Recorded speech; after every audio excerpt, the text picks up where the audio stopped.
আপনারা দেখছেন smart knowledge YouTube channel.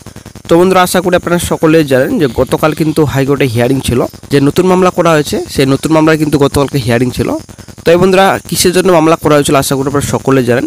এই যে নতুন নিয়োগের বিজ্ঞপ্তি প্রকাশিত হয়েছে 2016 সালে প্যানেল, ঠিক আছে, যে সুপ্রিম কোর্টে যেটা নির্দেশ ছিল, একটা MFL করা হয়েছিল রাজ্য সরকার পক্ষ থেকে। তো সেটা একটা নির্দেশ দেওয়া হয়েছিল 30 মের মধ্যে নোটিফিকেশন প্রকাশিত করতে হবে এবং 31 ডিসেম্বরের মধ্যে রিক্রুটমেন্ট প্রসেস কমপ্লিট করতে হবে, ঠিক আছে।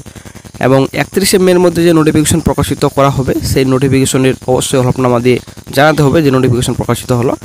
তো সেই মতো বন্ধুরা 30 মে অফিসিয়াল সাইটে কিন্তু নোটিফিকেশন প্রকাশিত করেছে। এখানে কিন্তু 35,000 প্লাস ভ্যাকেন্সি রয়েছে শুধুমাত্র শিক্ষকদের, ঠিক আছে। গ্রুপ সি গ্রুপ ডি পদে কিন্তু এখনও বিজ্ঞপ্তি প্রকাশিত হয়নি, হয়তো আজকালের মধ্যে বিজ্ঞপ্তি প্রকাশিত করা হবে। তো এখানে মোটামুটি 7 থেকে 8,000 মতো ভ্যাকেন্সি রয়েছে, ঠিক আছে। তো বন্ধুরা, এই যে নতুন নিয়োগের বিজ্ঞপ্তি বর্তমানে প্রকাশিত হয়েছে, ঠিক আছে।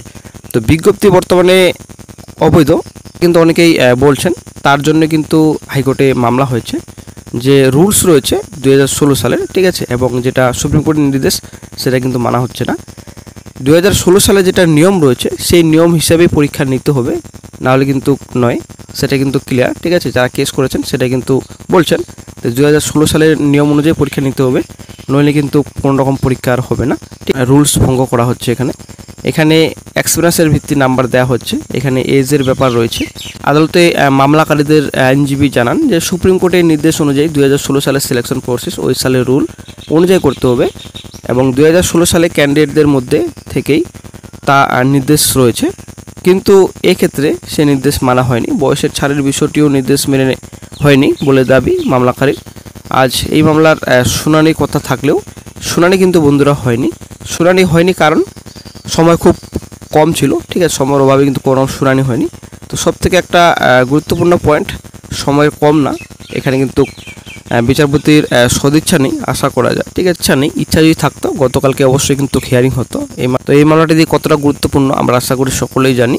তো এই মামলাটি কিন্তু এমনিতে কিন্তু ডিসমিস করে দেওয়ার একটা চেষ্টা চলছে আশা করা যায়, কারণ না হলে কিন্তু গতকালকে অবশ্যই কিন্তু শুনানি হতো, কারণ একটা গুরুত্বপূর্ণ মামলা, কেন শুনানি হলো না। তো এই হচ্ছে ব্যাপার, রাজ্যের যা পরিস্থিতি চাকরি বাকরি, তো অবশ্যই কিন্তু এই মামলাটি শুনানি হওয়ার কথা, কিন্তু সময় খুব কম। এই একটা কথা, একটা পয়েন্ট যে সময় খুব কম, কিন্তু এটা কিন্তু পয়েন্টের বিষয় নেই। এখানে অবশ্যই শুনানি হতো, যদি বিচারপতির একটা থাকতো অবশ্যই কিন্তু শুনানি হতো হাইকোর্টে, ঠিক আছে, কিন্তু কোনো রকম কিন্তু গতকালকে হিয়ারিং হয়নি। তবে যাই হোক, নেক্সট আপডেট খুব শীঘ্রই পাওয়া যাবে। এখনও কিন্তু অফিসিয়াল সাইটে নেক্সট ডেট কিন্তু এখনও দেওয়া হয়নি কবে হিয়ারিং হবে। তো আশা করা যায় খুব শীঘ্রই কোর্টে মামলাটি আবারও উঠবে এবং এই বিষয়ে বিকাশ রঞ্জন স্যার, ফিরদৌস শামীম স্যার এবং বিক্রম স্যার কি বলেছেন, তো খুব শীঘ্রই কিন্তু একটা ভিডিও করা হবে এই বিষয়ে। তো অবশ্যই বন্ধুরা, চ্যানেলটিকে এখন আপনারা সাবস্ক্রাইব করে রাখুন। তো যখনই গুরুত্বপূর্ণ আপডেট পাওয়া সঙ্গে সঙ্গে চ্যানেল আপডেট দিয়ে দেওয়া হবে।